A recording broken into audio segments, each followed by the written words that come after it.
Good evening, welcome back. It's a beautiful Thursday in September. Doesn't seem like the fall yet, still hot as hell outside, but we're here on a beautiful evening as These Urban Times and Live Hip Hop Daily present Sideline Stories. We're downtown Atlanta as always, the Live Hip Hop Daily Studio. And the crew is in the building. My man B Diddy rocking with us. What's happening, brother? Craig in the cut. Our EPH is in the building. We got some special guests in the building as well, so it's great to see them in here. Yeah. A few things we're going to talk about. It's ironic, man. It's like Jadakiss, Sunkiss, The Little Mermaid when she kissed Eric, and Sam Darnold. What do they all have in common? Mono. None of them gonna be playing this week. And Mono. Tough news broke for the Jets this early this morning. And Adam Gase looked like he lost his best friend, like his dog died as he made the announcement speaking to the New York media. 14 will be out this week. So the big matchup on Monday night is the Cleveland Browns take on the New York Jets. A lot of people were looking at the matchup between Sam Darnold and Baker Mayfield. We'll have to put that on hold. It'll be the Trevor Siemian show as Sam Darnold will miss a few weeks with mono. The Jets can't win for losing, man. It's like that flight is not taking off. It's delayed. H, what's going on up there in NYC, man? Very upsetting, brother. Very upsetting, man. The season's actually over because Mosley's, is questionable. Bell is questionable. No, hey, Le'Veon said he's playing. Le'Veon said he's playing. He said he's playing. Damn, that's what's up. He just had an MRI. For what, though? To me, you might get hurt even more. Yeah. You gotta do more work. He's going to be the workhorse for sure. So Darnold is looked to probably be out until week 6, week 7. There's a small possibility that there'll be a season to salvage at that point. What are your thoughts? What are they salvaging? I mean, hey, you never know. You got to play the game. Any given Sunday, as Jamie Foxx would say, any given Sunday, anything can happen. Yeah. It's very surprising. I ain't no grown men still mono, but hey, I guess it's a Jets thing. Things happen. They do. Jets have, I guess things happen with Jets players. Mark Sanchez, he was with the Eagles. Well, I believe he was with the Eagles. He may have been with the Jets at the time. We're going to look it up and see. You just think that because he was with the Jets. So, I mean, hey, it's very unfortunate. I mean, he played well week 1 a little bit. They had a promising season. They had, I guess, playoff aspirations. Definitely. Yeah, they had them. They had them. That was quick, fast, and gone because we know they ain't going to the division. So, play with wild cards. So, Week 7, week 6, they may be 2-4, 3-3, possibly. They may have something to salvage. I don't see it, but who knows? It'll be very interesting to see. Speaking of quarterbacks in the NFL, we're going to head down to Texas, and a quarterback that wears that star on his head and eats the chunky soup, still not paid, but his performance week 1 just may have got him a few steps closer to getting that big payday. Dak Prescott is looking for a big payday with the Dallas Cowboys, still on his rookie contract. Career highs against the New York Little Giants don't really mean much, but let me know, how did you feel about Dak's performance? And if you're Jerry, are you bringing out the paycheck now? Who did you just say they played? The New York Little Giants. Okay. So I think, and the Little Giants might be better than them. So, yeah, anybody who could play football, throwing a football, every receiver running wide open. I could still go out there and throw dig routes and seams and all this, and ain't nobody in the middle of the field. I mean, yeah, they beat the Giants. You play the Redskins this week, and then the Dolphins next week. So that's a 3-0 start possibly for the Cowboys. Yeah, and then everybody gonna hoop and holler, and then what's gonna probably happen week 4. They probably get stomped in New Orleans. So I wasn't really. I mean, he had good numbers. I mean, but you know what I'm saying? You throwing the wide open people. Were the numbers worth the argument of why he should be paid? Because he's definitely looking to be the highest paid quarterback in the NFL. Yeah, we can argue if we look at wins and losses.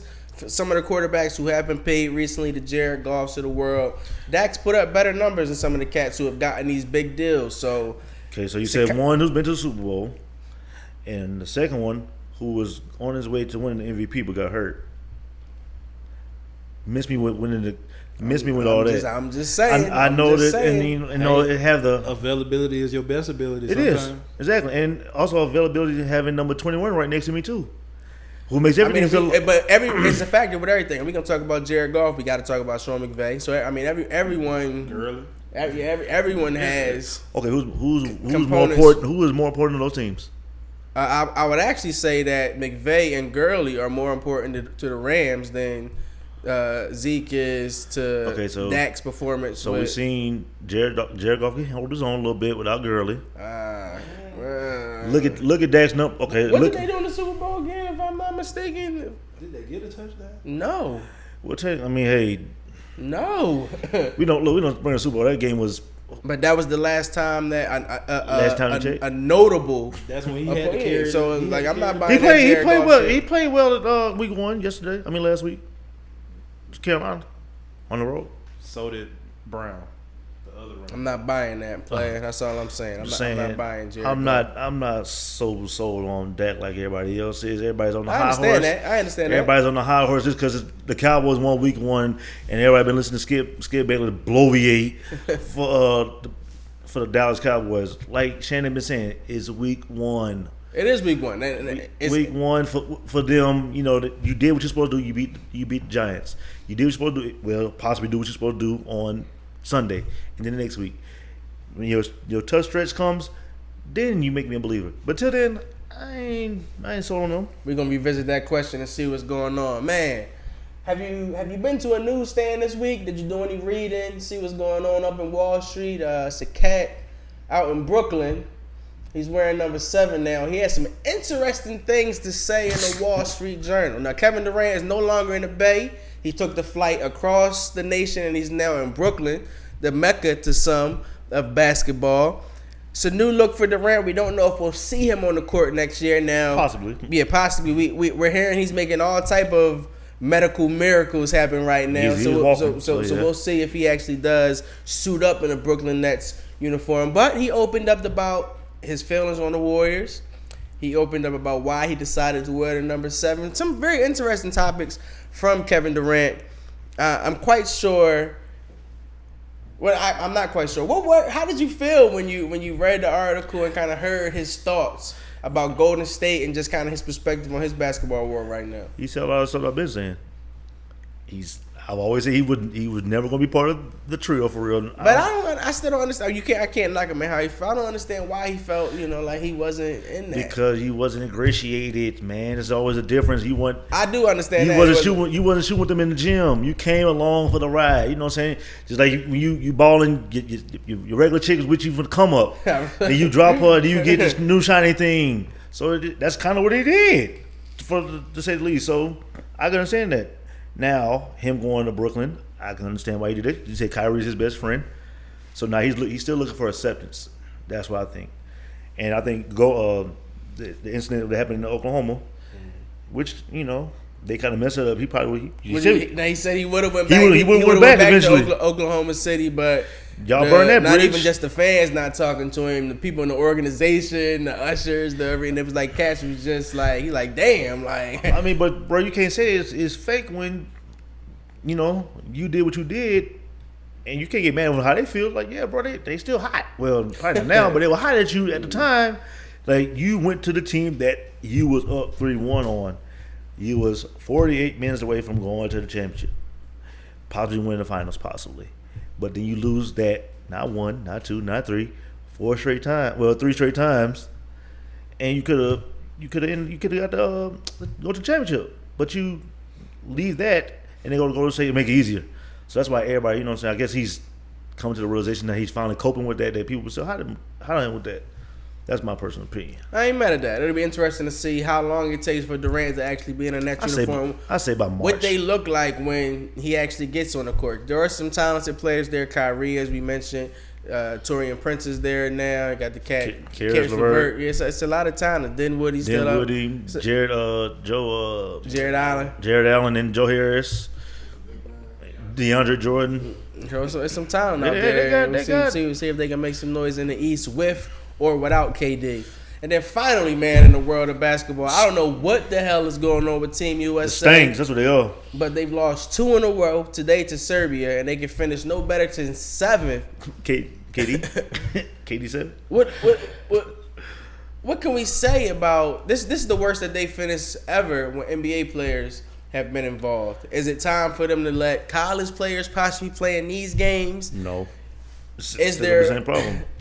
Should we have lost even with the talent that we had out there? I mean, really, let's keep it funky. Break it down. It was trash. They got Miles Plumlee out there, man. Enough said. That says it all, right? Enough said. You get I wait. Miles Plumlee. Get what you asked for. Yeah, like, and all the NBA players, y'all can't say nothing. 'Cause a lot of y'all who had the chance to go, who was there, dropped out. So these were not even the D list. The replacements. These were the 6th grade team. Outside of Kimba, Jalen, and Donovan Mitchell, and Brown, Jalen, Jason Tatum. Dang, can't remember the names. You got half the Celtic team out there. Yeah, you got half the Celtic teams and Donovan Mitchell. Who else? Who else is going to get you a bucket? Chris Middleton. I ain't gonna say trash. And Harrison Barnes, he played well, but who is got a whole bunch of dudes who are gonna be mid-level exceptions one day. I don't even say no JV. Listen, LeBron. That was the 6th grade. LeBron, D-Wade, and Kobe go out there right now and do better than what they did. Like that. First of all, I said they were going to It end up was losing. embarrassing. It was embarrassing. I said they were going to end up losing to. It's Trump's fault. They should have had Melo out there. I said if they would have had Melo. They said they need They Melo. need Melo. I said they had Melo. Shit now. If they would have had Melo. They needed Melo even when it was Bron, Kobe, and D-Wade out there. Yeah. There's a reason that man the highest scorer. Olympic Melo. It's fact. Yeah, Team USA played themselves, but I mean, I'm quite sure they'll come out with a vengeance when the actual Olympic games come about. They're going to do like they did after the year they lost 0-4, and then the Redeem team came, and the Cavalry came, and all that. They brought Jesus, Moses, and all them. Everybody came, and then everything was all back to the good old days. So I'm very interested to see who's going to be playing next summer. Who depends on who makes these deep run in the playoffs next season, and who's on championship aspirations. So I'm thinking, probably PG may play. Russ is going to play. James.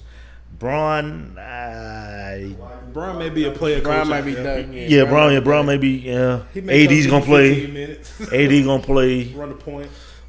It's going to be some young cats. Some young cats. Because you can think about also, a lot of the superstars are foreigners. Mm-hmm. People forget, like, a lot of your superstars are foreign. Giannis, Joel, Nikola, Ben, like all of them are foreign. So yeah, they play here, but they ain't from here.